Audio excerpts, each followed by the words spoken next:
Sir ನನ್ನ ಹೆಸರು ಮೈನುದ್ದೀನ್ ಅಂತೇಳಿ ಮಾನ್ವಿ ಸರ್.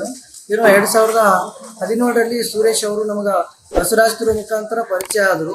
ಅವ್ರ ಪರಿಚಯ ಆದ ನಂತರ ನಮ್ಮ ಚಾನಲ್ ಸ್ಟುಡಿಯೋ ಸೆಟಪ್ಗೆ 14 ಲಕ್ಷ ರೂಪಾಯಿ ಅಗ್ರಿಮೆಂಟ್ ಆಯಿತು. 4 ಲಕ್ಷ ರೂಪಾಯಿ ಅಮೌಂಟು ಕ್ಯಾಶ್ ಕೊಟ್ಟಿದ್ದೀನಿ ರೀ ಹಂತವಾಗಿ. ಒಂದ್ಸಲ 1 ಲಕ್ಷ, ಇನ್ನೊಂದು ಸಲ 1 ಲಕ್ಷ, ಇನ್ನೊಂದು ಸಲ 2 ಲಕ್ಷ. ಆ ಒಂದು 4 ಲಕ್ಷ ತೊಗೊಂಡು ಅವರು ಸ್ಟುಡಿಯೋ ಫರ್ನಿಚರ್ ಮಾಡಿದ್ರು, ಗ್ರೀನ್ ಮ್ಯಾಟ್ ಮಾಡಿದ್ರು, PCR ಅಲ್ಲಿ ಒಂದು ಗ್ಲಾಸ್ ಫಿಟ್ಟಿಂಗ್ ಮಾಡಿದ್ರು. ಇಷ್ಟೆಲ್ಲ ಮಾಡಿದ ನಂತರ ಅವ್ರು ಮತ್ತೆ ಬಂದಿಲ್ಲ. ಒಂದು ಕ್ಯಾಮ್ರಾ ಇಲ್ಲ, ಒಂದು ಟ್ರೈಪಾಡ್ ಇಲ್ಲ, ಒಂದು ಸಿಸ್ಟಮ್ ಇಲ್ಲ ಸರ್. ಏನು ಯಾವುದೇ ಮಾಡದೆ ಅವರು ಅರ್ಧಂಬರ್ಧ ಕೆಲಸ ಮಾಡಿ ಅವರು ಬೆಂಗಳೂರಲ್ಲಿ ಹೋದ್ರು ಸರ್. ಬೆಂಗಳೂರು ಕಡೆ ಆ ಕಡೆ ಎಲ್ಲ ಹೋದ್ರು. ಫೋನ್ ಮಾಡಿದ್ರೆ ಫೋನ್ ಸಂಪರ್ಕ ಇರ್ತಿದ್ದಿಲ್ಲ ಸರ್. ಏನು ಮಾಡೋಣ ಅಂತೇಳಿ ಭಾಳ ಮಾನಸಿಕ ಆಗಿದ್ದೀರಿ.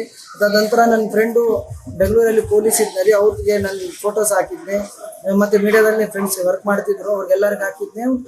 ಸುರೇಶ್ ಅವರು JTV ಕನ್ನಡ ಅಂತೇಳಿ ಅಲ್ಲಿ ಸ್ಟುಡಿಯೋ ಸೆಟಪ್ ಮಾಡ್ತಿದ್ರು.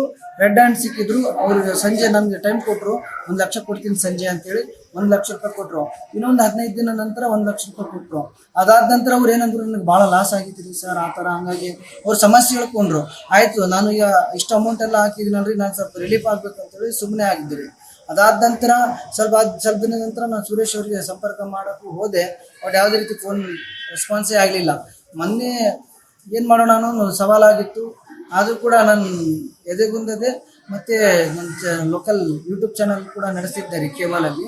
ಅದಾದ ನಂತರ ಮೊನ್ನೆ ಬಿಗ್ ಬಾಸಲ್ಲಿ ಸುರೇಶ್ ಅವರು ಬಂದಾದ ನಂತರ ನನ್ನ ಫ್ರೆಂಡ್ಗೆ ಇವೆಲ್ಲ ಫೋಟೋಸ್ ಹಾಕಿದ್ನಿ. ಸುರೇಶ್ ಅಂತಲೇ ಕಾಣ್ತಾ ಇದ್ದಾನೆ, ಅವತ್ತು ಈ ರೀತಿ ಇದ್ದ, ಇವತ್ತು ಗೋಲ್ಡ್ ಹಾಕಿದ್ದಾನೆ, ನಮ್ಮ ಸಾಲ ನಮ್ಮ ರೊಕ್ಕ ನಮ್ಗೆ ಹಣ ಕೊಡ್ಬೋದು ಅಂತೇಳಿ ಆ ಒಂದು ದೇಶದಿಂದ ಕಾಂಟ್ಯಾಕ್ಟ್ ನಂಬರು ಸಿಗ್ತೀರಿ.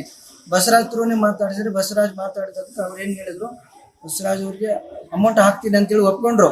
ಹೌದಪ್ಪ, ನಿಮ್ಮ ಹತ್ರ ಪ್ರಾಜೆಕ್ಟ್ ನಾನು ಇಸ್ಕೊಂಡಿದ್ದೆ, ಬಟ್ ಈ ರೀತಿ ಆಯಿತು, ಹಾಕ್ತೀನಿ ಅಂತೇಳಿ ಅಮೌಂಟು 2 ಲಕ್ಷ ರೂಪಾಯಿ 2 ಲಕ್ಷ ರೂಪಾಯಿ ಕೊಡ್ತೀನಿ, ಉಳಿದ ಅಮೌಂಟ್ ನಾನು ಕೊಡ್ತಿಲ್ಲ, ನನಗೆ ಬಂದಿಲ್ಲ ಅಂತ ಹೇಳಿದರು. ಆಯಿತು, 2 ಲಕ್ಷ ಆದರೂ ಬರಲಿ ಅಂತೇಳಿ ವೇಟ್ ಮಾಡಿದೆ. 50,000 ಹಾಕಿದ್ರು ಏಪ್ರಿಲ್ ತಿಂಗಳಲ್ಲಿ. ಅದಾದ ನಂತರ ಅಮೌಂಟ್ ಕೇಳ್ತಿದ್ದೀನಿ, ಯಾವ ಅಮೌಂಟ್ ಇಲ್ಲ, ನಾನು ಕೊಟ್ಟಿದ್ದೀನಲ್ಲ ಅಷ್ಟೇ, ಮತ್ತು ಕೆಲಸ ಮಾಡಿಕೊಟ್ಟಿದ್ದೀನಿ ಅಂತ ಹೇಳ್ತಿದ್ದಾರೆ. ಅಲ್ಲಿ ಅರ್ಧಂಬರ್ಧ ಕೆಲಸ ಮಾಡಿ ಹಿಂದೆ ಮಾಡಿದ್ರಲ್ರಿ, ಅದನ್ನೇ ಅರ್ಧಂಬರ್ಧ ಕೆಲಸ ಮಾಡಿದ್ದಕ್ಕೆ ನಾನು ಕೆಲಸ ಮಾಡಿದ್ದೀನಿ ಅಂತೇಳಿ ಉಳಿದ ಅಮೌಂಟನ್ನು ನಾನು ವಂಚನೆ ಮಾಡೋಕ್ಕೆ ನೋಡಿದರು. ಬಟ್ ನಾನು ಭಾಳ ಚಾಟಿಂಗ್ ಮಾಡಿದ್ದೀನಿ ಅವರಿಗೆ. ವೇಟ್ ನಂಗೆ ಸ್ವಲ್ಪ ಟೈಮ್ ಬೇಕು ಅಂತೇಳಿ ಬಸ್ಸಿನ ಜೊತೆಗೆ ಏನಂತಿದ್ರು, ಸ್ವಲ್ಪ ಟೈಮ್ ಬೇಕು ಬಸ್ಸು ಅಂತ ಹೇಳ್ತಿದ್ರು. ಅವೆಲ್ಲ ನಾನು ನೋಡಿದ್ರೆ ಈತ ಮತ್ತೆ ನಮ್ಮನ್ನು ಮೋಸ ಮಾಡ್ತಿದ್ದಾನೆ. ಲೇಟೆಸ್ಟ್ ಹಾಗೂ ಇಂಟ್ರೆಸ್ಟಿಂಗ್ ಸುದ್ದಿಗಳಿಗಾಗಿ ಬಾಸ್ ಟಿವಿ ಕನ್ನಡ ಚಾನೆಲ್ನ ಸಬ್ಸ್ಕ್ರೈಬ್ ಮಾಡಿ. ಹಾಗೆಯೇ ಬೆಲ್ ಐಕಾನ್ ಪ್ರೆಸ್ ಮಾಡಿ.